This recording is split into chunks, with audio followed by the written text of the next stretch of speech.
Olá, bem-vindos a mais um estudo da obra Missionários da Luz. Estamos em nosso estudo de número 33, nessa obra psicografada por Chico Xavier e ditada pelo espírito André Luiz. Estamos estudando o capítulo número 13, chamado Reencarnação. E no último estudo, nós vimos a reflexão de Alexandre sobre a importância de valorizarmos o corpo físico, esse vaso sagrado concedido por Deus para que nós tenhamos as experiências na Terra a fim de que evoluamos, angariando virtudes, pagando dívidas do passado, esquecendo todo o mal que fizemos e plantando, semeando escolhas novas para um futuro de felicidade. A reflexão, então, era justamente sobre a valorização do corpo humano, a sua relação com o perispírito, com as necessidades de cada espírito reencarnante e a origem desse corpo. Quando Alexandre faz a comparação com o início da vida na Terra, falando do oceano, do mar. Falamos do sangue, falamos da questão do sal que existe também, da circulação sanguínea e como essas forças têm relação com a água do mar. Fazendo justamente um comparativo para que ficasse mais claro para todos nós acerca da origem do corpo e como tudo provém da água, conforme está na Gênese. Prosseguindo então no estudo, vamos ver aí que Alexandre fala que no futuro nós compreenderemos que as nossas células não representam apenas segmentos de carne, mas companheiras de evolução, credoras de seu reconhecimento e auxílio efetivo. Teremos, portanto, uma visão diferente do que temos hoje sobre o corpo humano, mais precisamente sobre as células, enxergando elas como companheiras de evolução. Por quê? Porque elas também evoluíram conosco.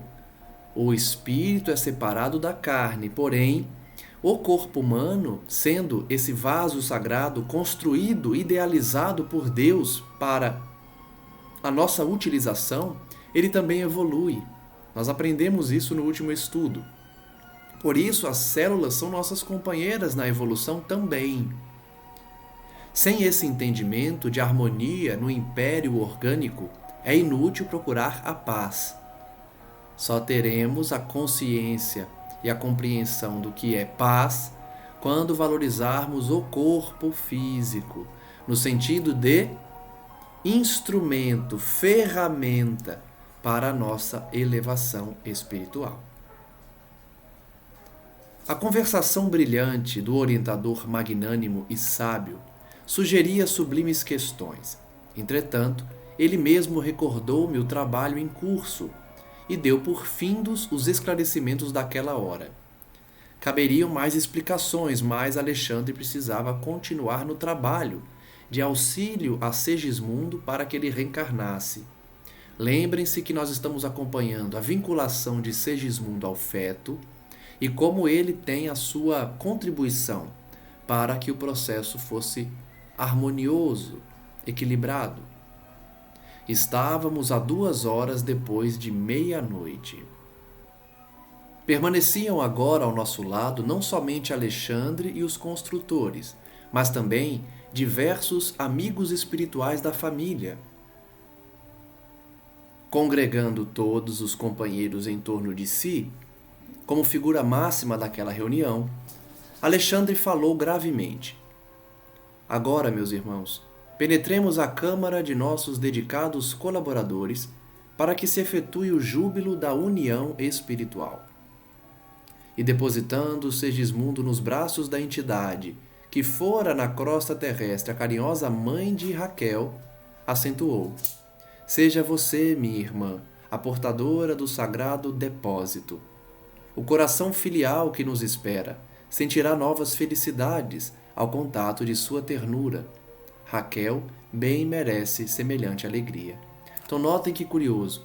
Alexandre, como coordenador do processo reencarnatório de Segismundo, convida a mãe de Raquel e, por consequência, a avó de Segismundo, a realizar o depósito do espírito nessa ligação com o ventre materno, filha dela, Raquel.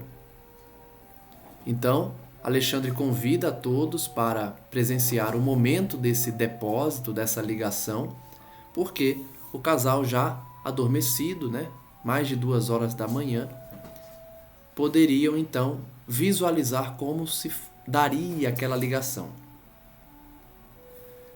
O benefício da mãe de Raquel participar é porque Raquel se sentiria muito feliz em ver a sua mãe ali realizando a ligação do seu futuro filho Segismundo. Voltando-se para a assembleia ali congregada, explicou: faremos agora o ato de ligação inicial, em sentido direto, de Segismundo com a matéria orgânica. Espero, porém, caros companheiros, a visita reiterada de todos vocês ao nosso irmão reencarnante, principalmente no período de gestação do seu corpo futuro. Então vejam que Alexandre, mais uma vez, pede aos trabalhadores que acompanhem a gestação de Raquel, acompanhem Segismundo até os 7 anos de idade, nós já vimos o porquê, e que se revezassem nesse auxílio, nessa cooperação conjunta para a harmonia de Segismundo. Não ignorem o valor da colaboração afetuosa nesse serviço. Somente aqueles que semearam muitas afeições podem receber o concurso de muitos amigos, e Segismundo deve receber esse prêmio pelos seus nobres sentimentos e elevados trabalhos a todos nós, nestes últimos anos em que se devotou a grandes obras de benemerência e fraternidade. Então nós recebemos agora mais uma informação sobre as qualidades de Segismundo. Vejam que ele tem muitos amigos. Alexandre destaca aqui que quem faz muitos amigos espirituais por sua conduta no bem, por sua prática reiterada da caridade, por suas obras de benemerência, angaria amizades que vão auxiliar no processo reencarnatório. Então todos aqueles ali presentes eram amigos de Segismundo. Por isso Alexandre convidava-os a realizar um trabalho de fraternidade, de cooperação.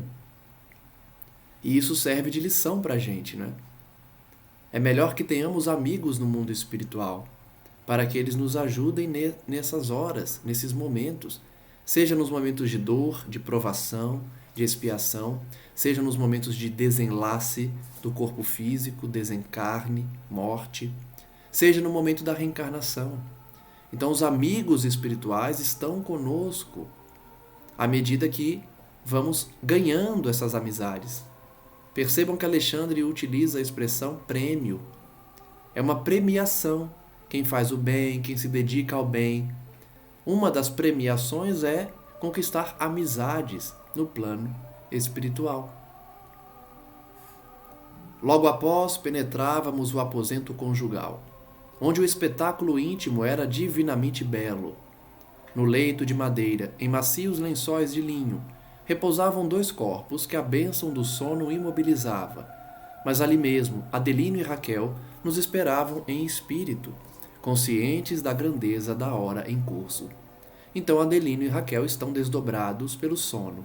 Os seus corpos físicos repousam na cama e eles estão ali em pé, conscientes da situação importante que é a reencarnação de Segismundo, esperando a ação dos amigos espirituais, dos construtores e dos coordenadores Alexandre e Herculano.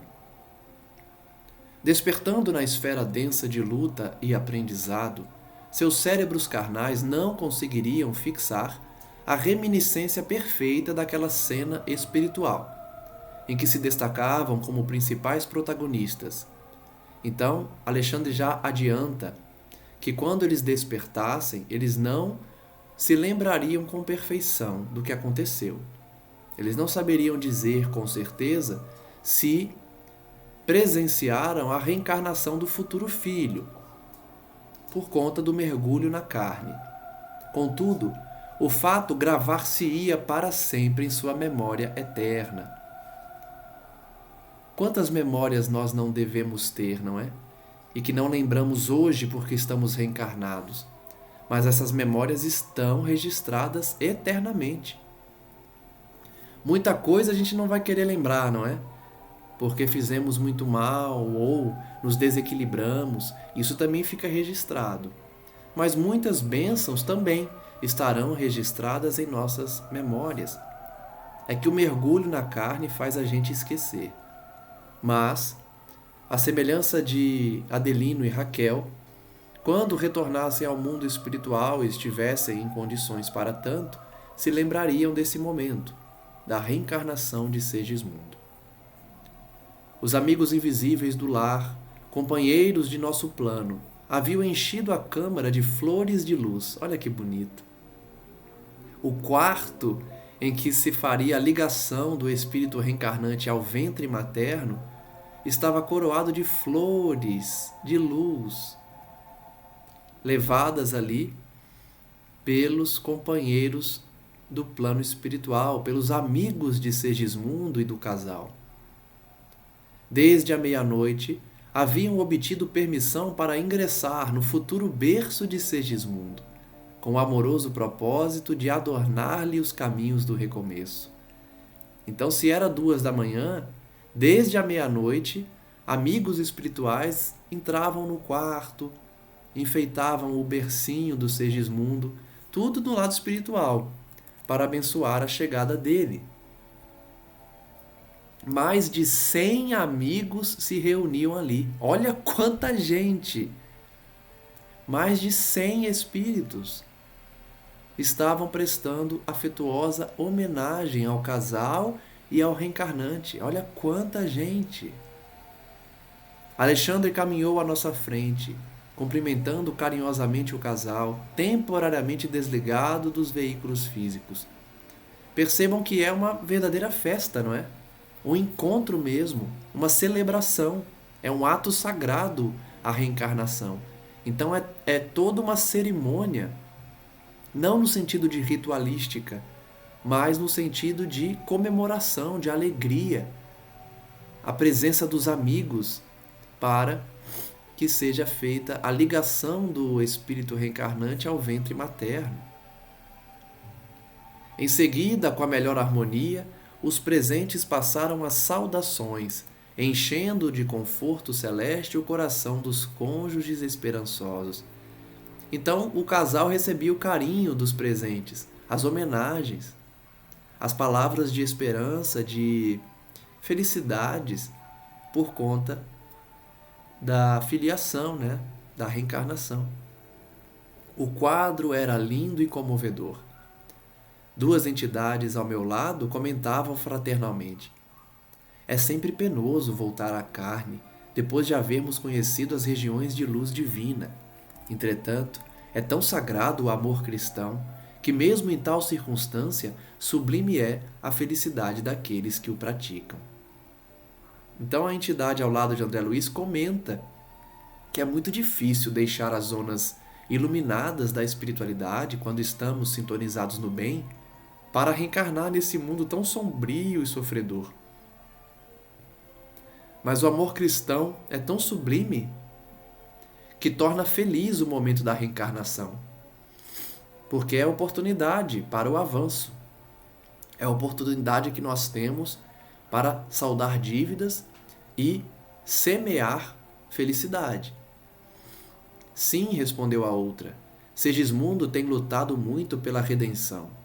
E nessa luta, vem sendo um servo devotado de todos nós.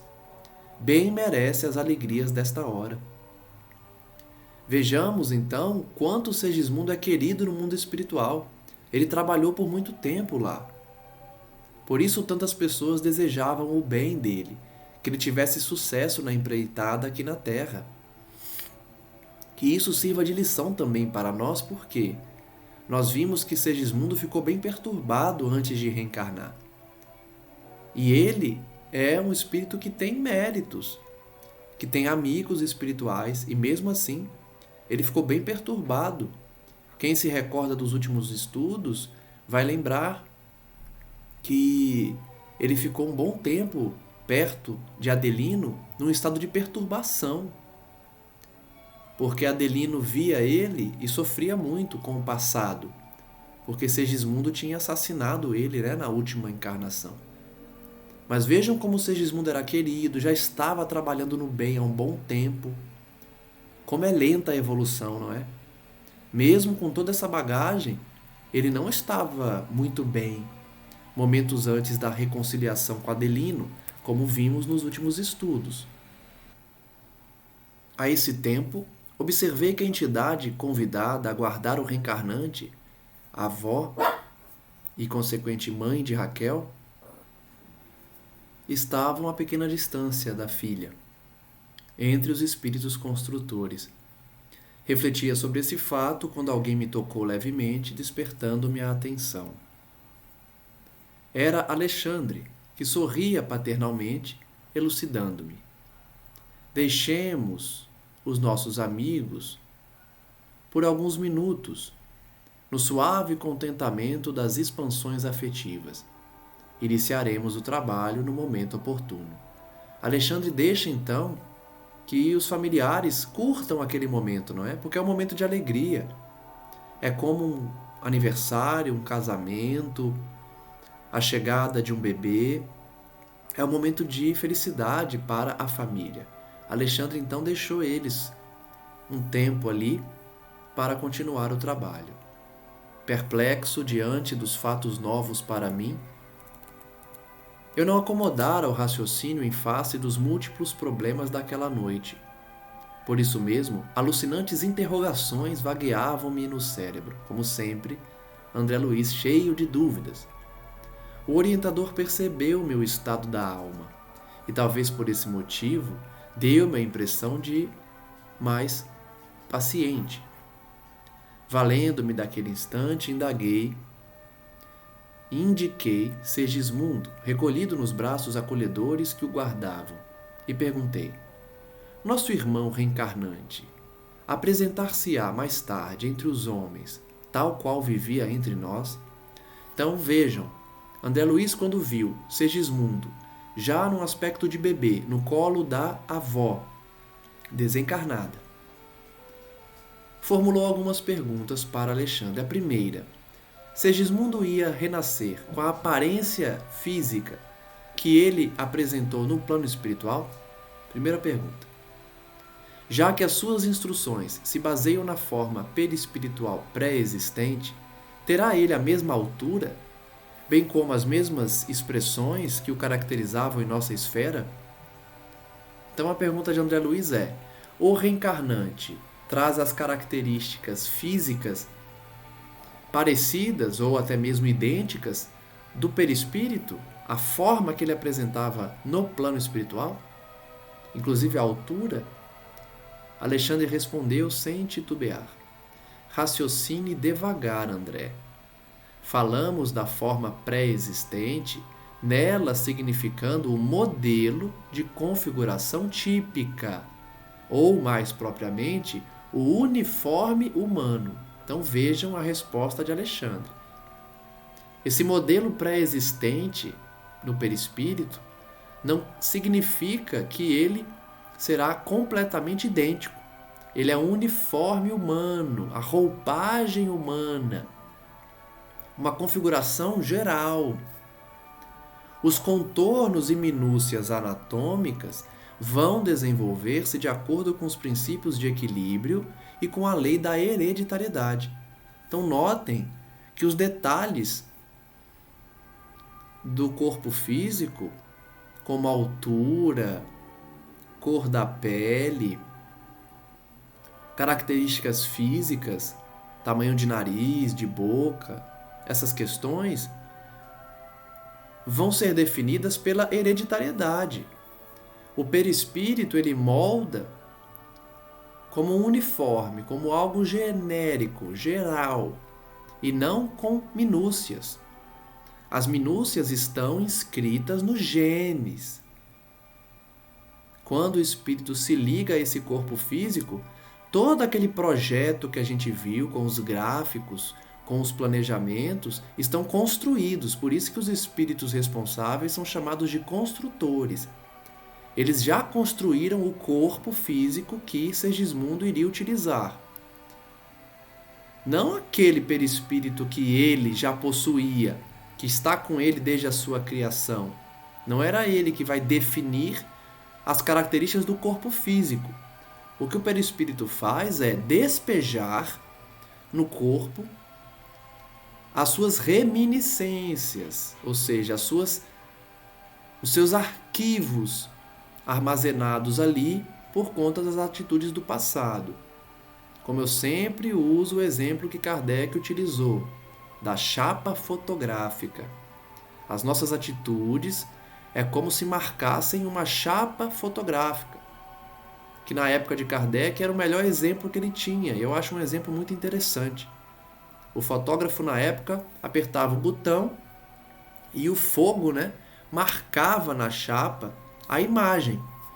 A mesma forma como quando cometemos uma atitude infeliz ou feliz, essa atitude fica marcada no perispírito.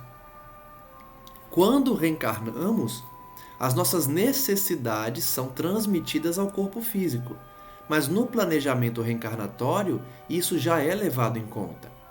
Aquele corpinho que vai ser utilizado por Segismundo já traz as necessidades da alma dele, inclusive com o que o perispírito também contribuiria depois. Então Alexandre explica a André Luiz, ele não terá a aparência do Segismundo espírito.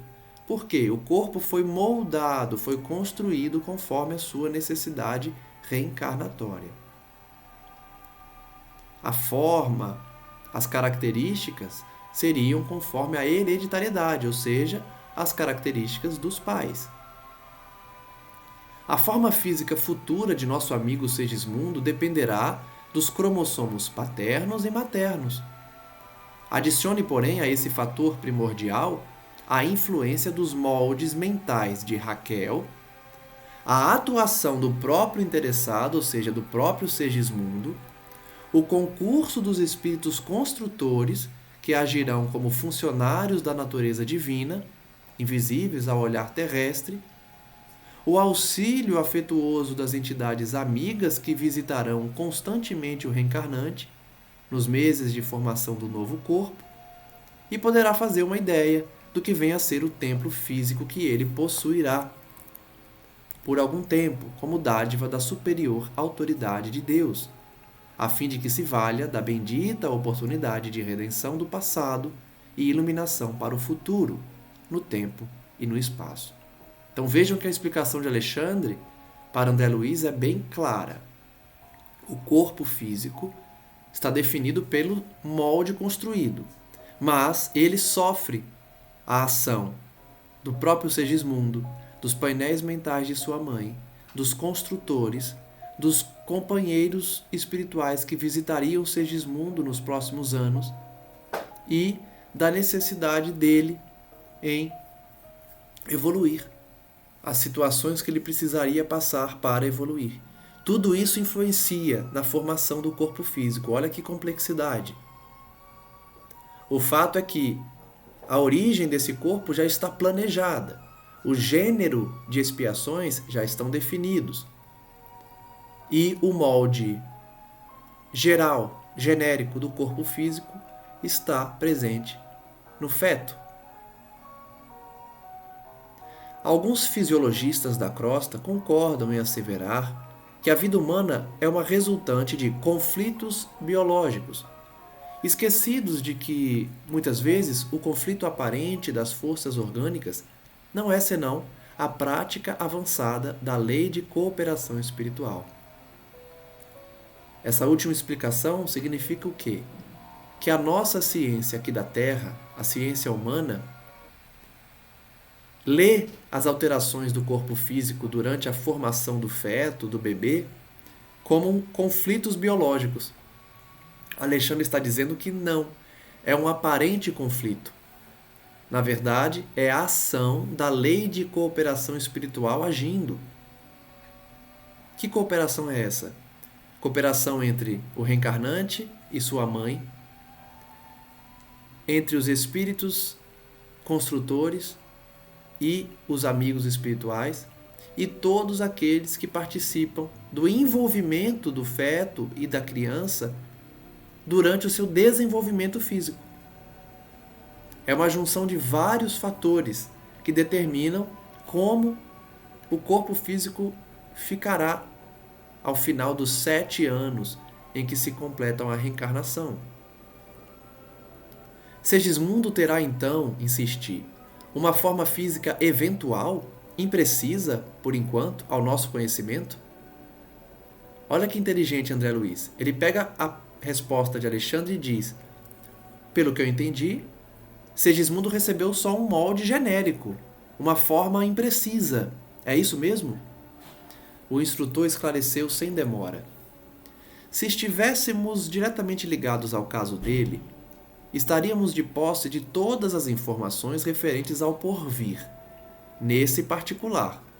Mas a nossa colaboração neste acontecimento é transitória e sem maior significação no tempo. Então vejam, para Alexandre dar a resposta que André Luiz quer, ele precisaria estar vinculado à formação do corpo de Segismundo desde o início. Ele explica aí que ele está ajudando de forma transitória. A colaboração dele é isolada, é naquele momento só. Ele não participou desde o início. Ele não tem conhecimento de todo o histórico do Segismundo para poder dar a resposta completa a André Luiz sobre como ficará o seu corpo físico.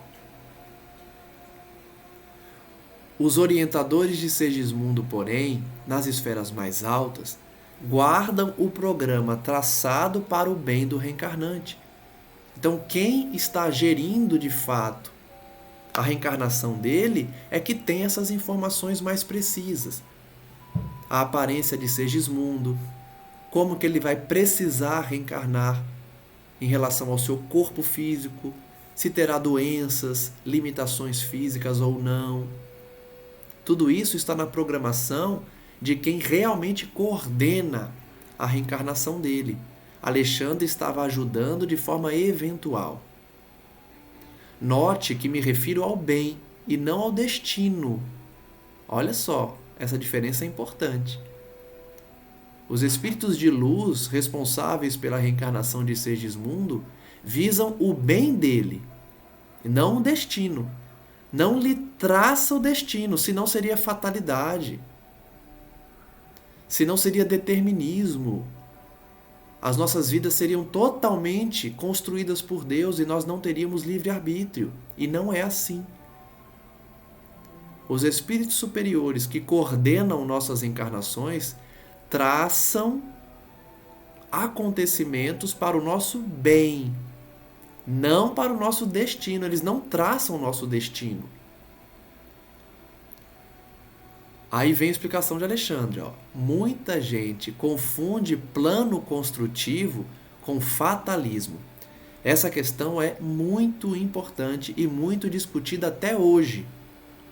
Até hoje eu vejo expositores espíritas ensinando isso, porque as pessoas têm uma visão equivocada, fazem muita confusão com planejamento reencarnatório e fatalismo.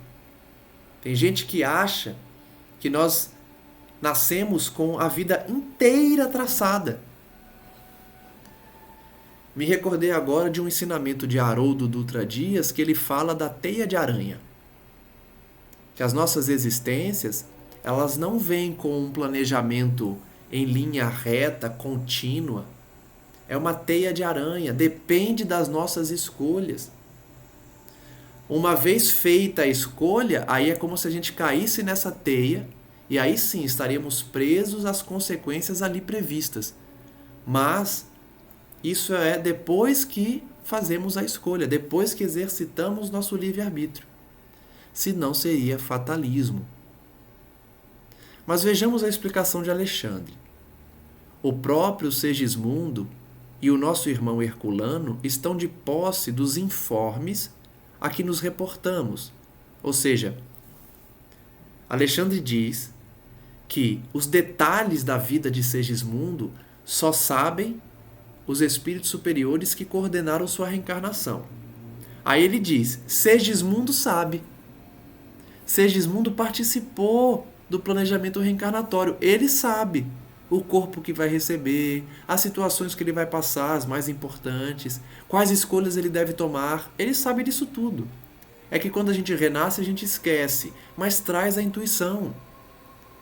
Segismundo sabe, Herculano sabe, porque Herculano está vinculado àquela preparação.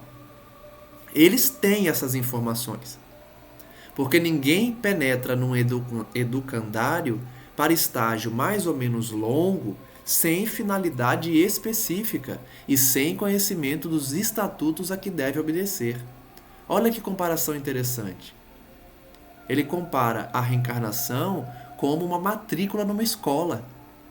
Ninguém se matricula num curso sem saber o conteúdo programático, o estatuto daquela instituição para obedecer às regras. A pessoa conhece a escola antes de se matricular. Na reencarnação também.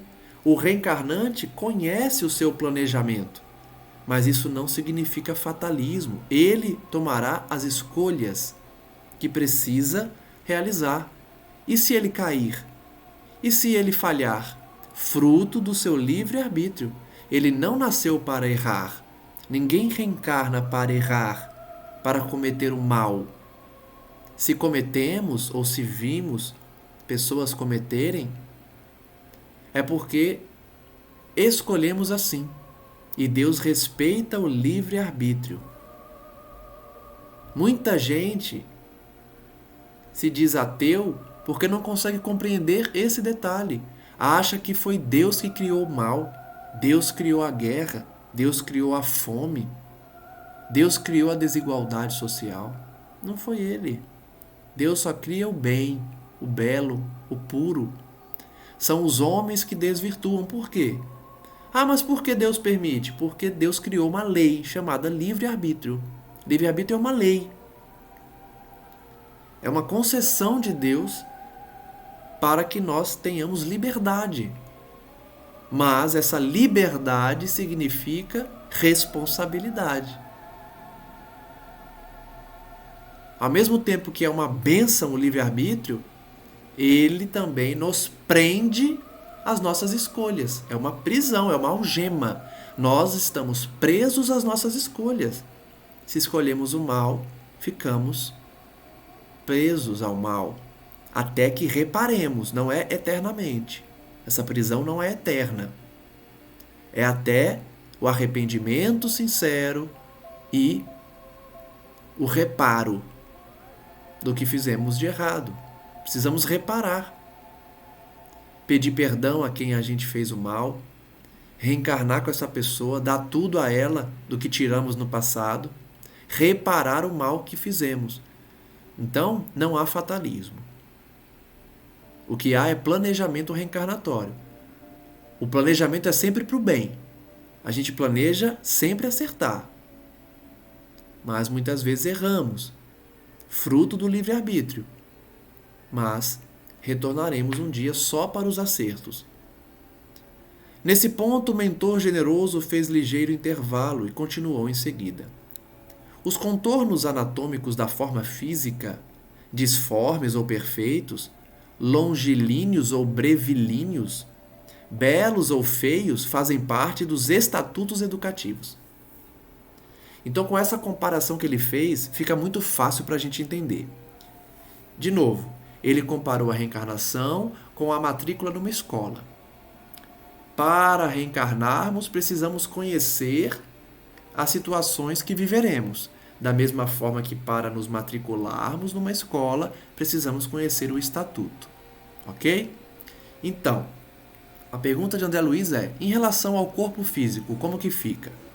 O corpo físico, as suas características, a sua aparência, beleza, feiura, deformidade ou perfeição, isso vai depender da carga genética dos pais e do conteúdo desses estatutos. dessas regras, desse planejamento reencarnatório. Então, por isso, Alexandre não podia dar uma resposta específica a André Luiz, porque ele não conhecia o estatuto de reencarnação do Segismundo.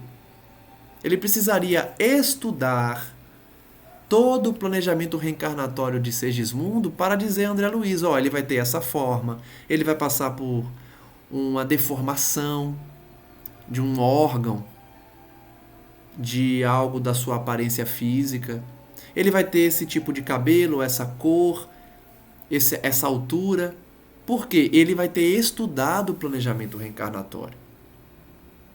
É o planejamento que dita essas questões. Em geral, a reencarnação sistemática é sempre um curso laborioso de trabalho contra os defeitos morais pré-existentes nas lições e conflitos presentes. O que ele disse aí? Que geralmente o nosso planejamento reencarnatório visa sanar os defeitos que nós causamos em outras vidas. O planejamento reencarnatório, ele visa sempre o nosso acerto de contas com as escolhas passadas. Por isso, planejamos situações que vão nos trazer a quitação de uma dívida, a resolução de um conflito que criamos no passado. Tudo que passamos aqui tem por objetivo reparar o mal do passado. Geralmente os planejamentos são feitos dessa forma, com o intuito, com o objetivo de resgatar o espírito mesmo, de acordo com a sua história, com as suas escolhas. Detalhes anatômicos, pormenores do corpo imperfeito, circunstâncias adversas, ambientes hostis constituem, na maioria das vezes, os melhores lugares de aprendizado e redenção para aqueles que renascem. Então, dentro desse planejamento reencarnatório, os detalhes do corpo, do meio em que o espírito vai reencarnar, situações que ele vai passar, as dores que ele vai sentir, são para a sua redenção. Isso tudo está no planejamento. Sempre é voltado para o bem dele, para o resgate nosso. Por isso, o mapa de provas úteis é organizado com antecedência. Por isso há planejamento. Se fosse caos, as pessoas reencarnariam sem planejamento. Ninguém viaja sem planejamento. E os que viajam sem planejamento se dão mal. Passam perrengue, né, como se diz. Passam dificuldades. Toda a reencarnação é planejada. É por isso que esse papo aí que a gente ouve hoje, de que tem que ter controle de natalidade, aborto, porque o mundo está muito cheio. Isso é uma ofensa que você faz a Deus. Porque você está dizendo a Ele, Deus, você não sabe coordenar não. Está muito bagunçado isso aqui, está com muita gente. Você está mandando muita gente para cá. Você está fazendo alguma coisa errada aí, Deus. É a clássica posição humana de querer ser maior que Deus, de querer entender os desígnios dele e, especialmente, interferir nessa vontade. É o típico humano orgulhoso, egoísta. Ele quer interferir nos planos divinos. E aí defende aborto, controle de natalidade, discursos preconceituosos de que pobre não pode ter muito filho, de que tem que fazer laqueadura nessas mulheres de baixa renda, porque elas não têm condições de criar os filhos. Isso é fruto de egoísmo e orgulho. Por quê? Toda a reencarnação é planejada. Aquela criança que está nascendo ali, na família que já tem 10 filhos, tem um planejamento por trás, que a gente desconhece. Nós não somos deuses. Nós não podemos querer retirar algo que é do divino e definir a vida dos outros. Essa lição aqui está deixando bem claro, toda reencarnação é planejada. Se toda reencarnação tem um planejamento, com antecedência, por que a gente acha que alguém não deve nascer? Como a gente ousa impedir o nascimento de alguém? Quem somos nós para impedir a reencarnação de alguém? Por isso que o espírita tem que ser contra o aborto. Logicamente, verificando a resposta dos espíritos sobre esse tema, quando traz um risco à mãe. Aí tem a ressalva dos espíritos. É melhor preservar a vida de alguém que já está reencarnado, que tem toda uma vida aqui adiantada, do que perder essa vida para que uma outra se inicie ainda. Mas é só essa ressalva. O resto são frutos de planejamentos. Esse olhar que se tem de que o miserável não pode ter muito filho é preconceito, gente. Embutido, disfarçado. Porque quer dizer que só gente instruída e rica que tem condições de planejar um filho. É preconceito. Tem que tomar cuidado com isso. Todo bebê é bênção, eu sempre falo isso. Toda criança é uma bênção na vida da pessoa. Por mais que você ache aí no seu pedestal que uma mulher de periferia que tem 5 filhos não precisa de mais ninguém. Como é que você sabe que essa pessoa não precisa? Como que você sabe que esse espírito, esse 6º filho, esse 10º filho, não é um espírito de escol, um espírito de luz, que vai trazer redenção para aquela família? Então o raciocínio que a gente tem que fazer é: a gente não tem capacidade para compreender a necessidade reencarnatória das pessoas. Então a gente não pode ousar querer influenciar no planejamento reencarnatório de uma família. Essa é a questão. Todo mapa reencarnatório é organizado com antecedência, como o caderno de apontamentos dos aprendizes nas escolas comuns. Ainda comparando a reencarnação com a matrícula numa escola, Alexandre explica que as provas por que passamos são previstas com antecedência, da mesma forma que o aluno faz anotações no caderno. Em vista disso, o mapa alusivo a Segismundo está devidamente traçado, levando-se em conta a cooperação fisiológica dos pais, a paisagem doméstica, ou seja, o meio, e o concurso fraterno que lhe será prestado por inúmeros amigos daqui. Alexandre repete, então, que o planejamento reencarnatório envolve a carga genética dos pais, o auxílio dos construtores e dos amigos espirituais, além da influência do meio. Tudo isso está previsto no planejamento e vai definir o corpo físico do reencarnante. Imagine, pois, o nosso amigo voltando a uma escola, que é a Terra. Assim procedendo, alimenta um propósito, que é o da aquisição de valores novos. Olha o resumo que ele está fazendo. A gente volta para a Terra, que é uma escola, para adquirir valores. Valores que nós não temos, por isso, valores novos. Ora, para realizá-lo, ou seja, para retornar, terá de submeter-se às regras do educandário, às regras da escola, renunciando, até certo ponto, à grande liberdade de que dispõe nosso meio. Alexandre está tentando explicar a André Luiz que o planejamento reencarnatório não é fatalismo, é simplesmente seguir as regras do jogo conforme a necessidade do espírito. Por isso ele compara a escola. Quando voltamos à Terra, nós precisamos abrir mão de um pouco da nossa liberdade para passarmos por situações necessárias. Por isso que não há ampla liberdade, amplo livre-arbítrio nas escolhas aqui na Terra. A gente tem liberdade, mas sempre associada a uma gama de fatores pré-determinados no planejamento reencarnatório. Não sei se ficou claro, mas acredito que a explicação de Alexandre, interpretada aqui por mim também, deixa claro que não existe determinismo ou fatalismo. Existe no reino animal. No reino hominal, em que espíritos dotados de livre-arbítrio atuam, não há determinismo ou fatalismo. Há livre-arbítrio. Porém, esse livre-arbítrio é limitado às necessidades do espírito conforme o seu planejamento reencarnatório. Não poderíamos, porém, indaguei, intitular semelhante prova de destino fixado? Olha o perigo dessa expressão que André Luiz está utilizando.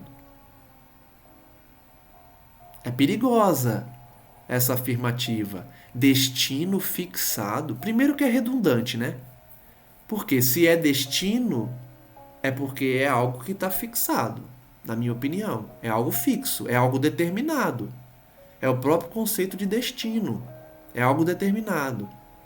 Então, na minha visão, não faz sentido falar destino fixado. Se é destino, está fixado.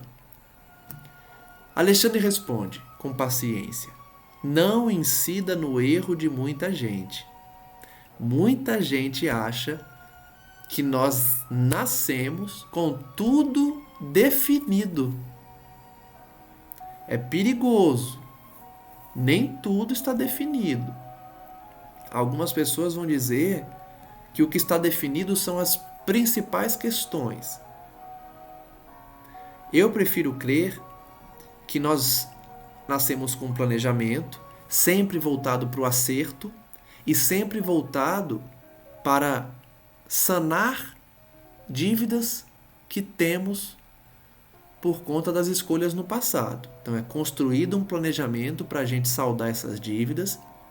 Então a gente vem com um roteiro, que é o melhor roteiro. Por isso que eu sempre uso a questão da probabilidade, que eu já vi Emmanuel falar e mais recentemente vi Haroldo também falar.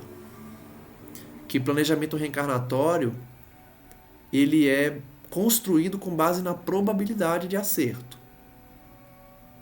Então, não existe destino fixado. Nós renascemos com probabilidades e com um roteiro traçado para o melhor.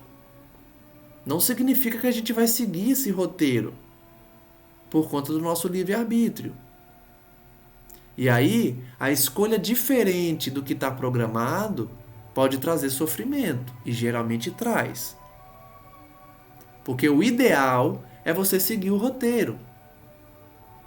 Mas o roteiro ele não é absoluto, porque senão não existiria livre-arbítrio, seria fatalismo. Vejamos o que Alexandre diz. Falar em destino fixado implicaria obrigatoriedade de conduta espiritual. Perfeito.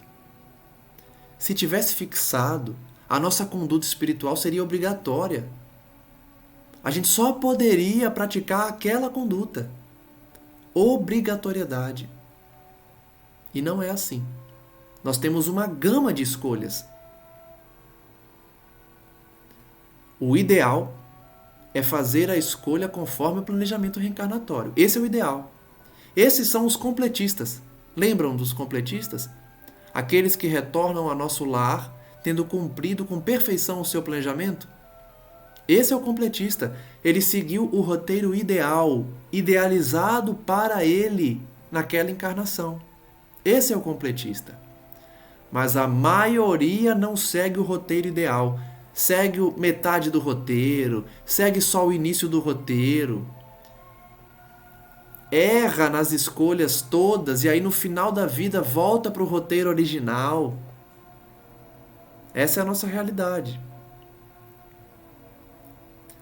Alexandre diz: naturalmente, a criatura renasce com independência relativa. Livre-arbítrio relativo. E por vezes subordinada a certas condições mais ásperas, em virtude das finalidades educativas. Mas semelhante imperativo não suprime, em caso algum, o impulso livre da alma, no sentido de elevação, estacionamento ou queda em situações mais baixas. Olha que interessante o que ele usa aqui. Por que certas situações parecem fatalismo ou determinismo? Porque a gente renasce em alguns meios que nós não vamos conseguir sair dali por conta das necessidades da alma. Então alguém nasce, por exemplo, no deserto, nasce no semiárido, nasce numa zona de floresta amazônica, sem acesso à tecnologia. Então, aquela reencarnação está restringindo ele para fazer as escolhas voltadas para aquele meio. O espírito não vai ter muita opção, porque ele nasceu num lugar que impede o exercício livre da sua escolha. Ele vai ter algumas opções. Às vezes ele não tem qualquer opção, só tem uma opção, por conta do meio que ele nasceu. E isso é proposital, é para educar aquele espírito. Porque os mentores sabem que se ele renasce em outro lugar, com mais acesso, com mais liberdade, ele vai cair.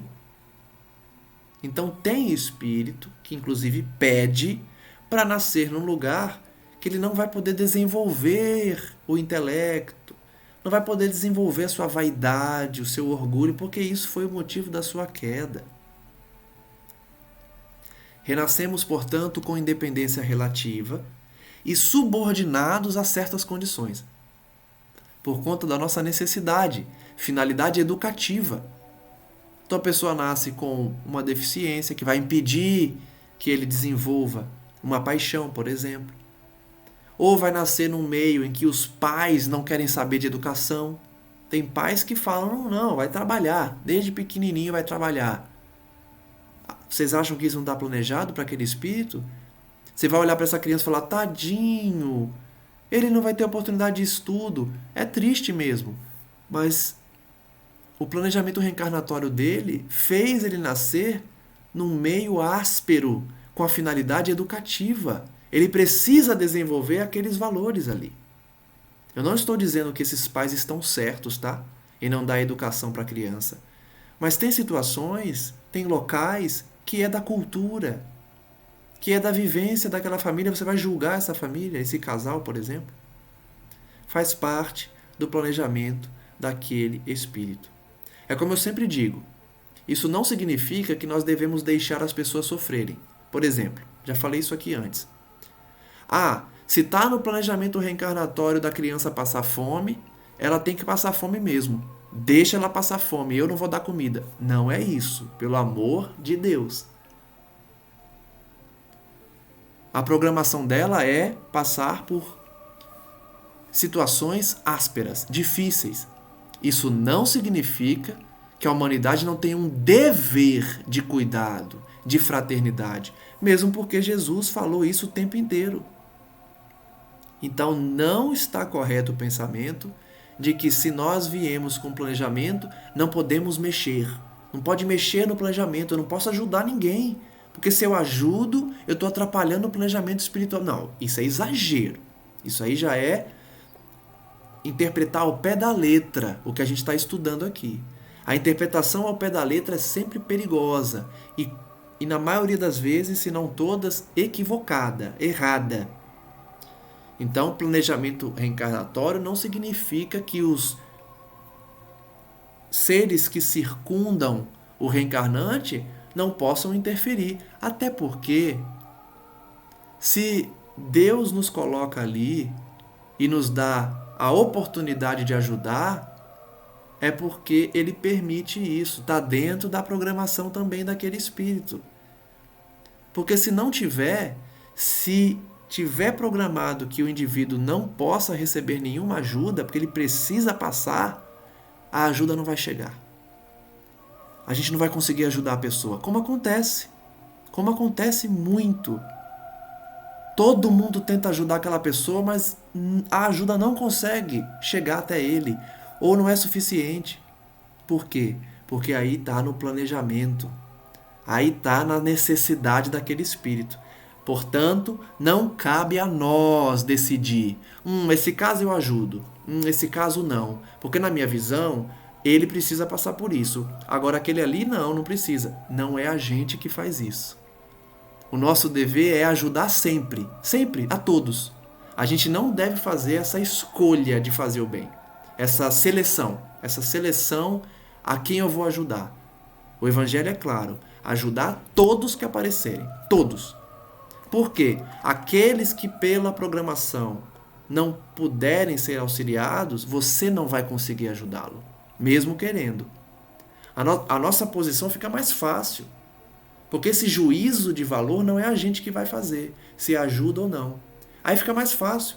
Ajuda todo mundo. Ajuda todo mundo. Você não está interferindo na programação espiritual daquela pessoa. Ajuda. O que não significa que a ajuda é sempre material, tá? A gente já estudou isso aqui também. A melhor ajuda é aquela que tira a pessoa daquela situação. Então dá um emprego, dá dignidade, né?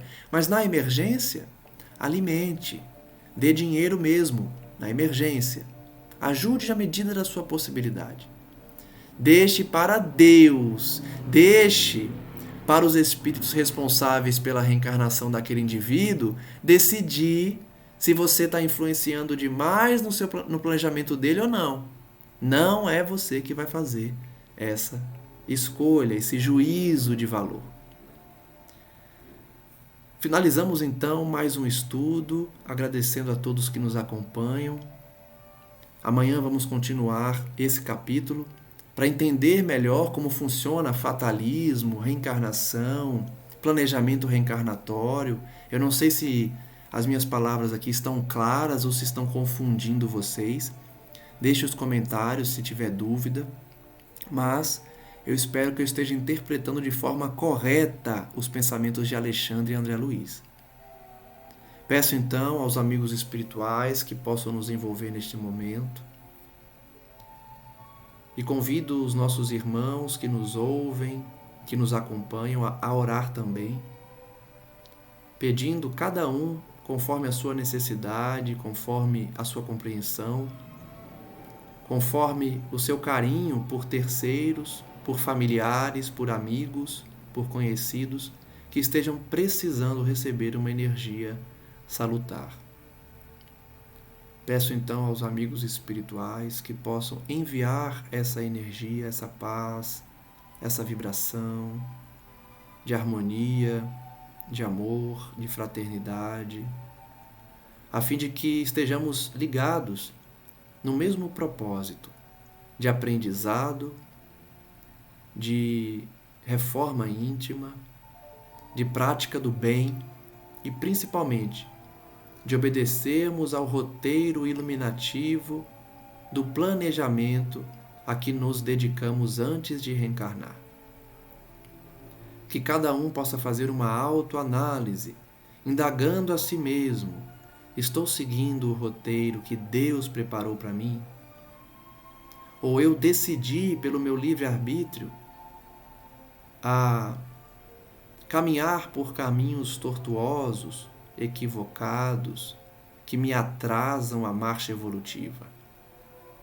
E se estou nesse caminho, o que preciso fazer para voltar ao caminho do roteiro traçado pelos amigos espirituais? Peçamos ajuda aos nossos mentores, aos nossos guias, para que, caso estejamos no caminho equivocado, eles nos apontem o retorno, a saída dessa rodovia para voltarmos ao caminho correto. Que os amigos, então, continuem nesse trabalho bendito de cooperação, de intercessão,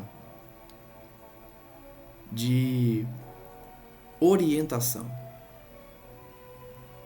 guiando os nossos passos durante a encarnação, apontando o porto seguro que sempre é Jesus, mas nos estimulando a prosseguir, a continuar, a praticar o evangelho dele em nossas vidas, perdoando ofensas, respeitando a crença alheia,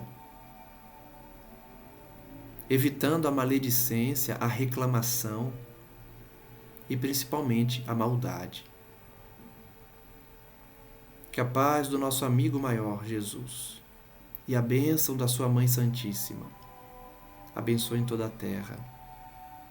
Nos ajudem nesse momento de transição, em que as trevas estão todas aí, reencarnadas, lutando a cada dia para desequilibrar mais e mais pessoas, para desvirtuar mais e mais almas, angariando uma multidão para zonas de sofrimento e de expurgo por conta das suas escolhas, por conta do seu livre-arbítrio concedido por Deus. E nós, estudiosos do Espiritismo, pessoas que já despertaram para uma vida espiritual, cultivemos a vigilância todos os dias, porque, do contrário, poderemos dar oportunidade às trevas adentrarem no nosso coração ou no nosso pensamento, o que pode ser o início da nossa queda.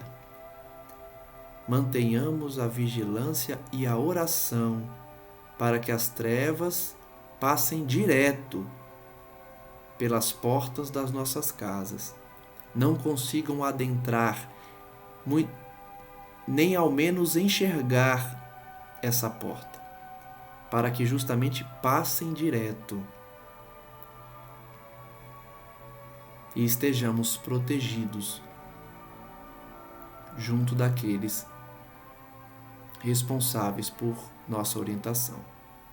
Graças damos então, mais uma vez, e que essas palavras possam alcançar quem precisa e tem ouvidos para ouvir. Que assim seja, graças a Deus, e que a paz do nosso Senhor abençoe a cada um. Até o próximo estudo e um forte abraço a todos.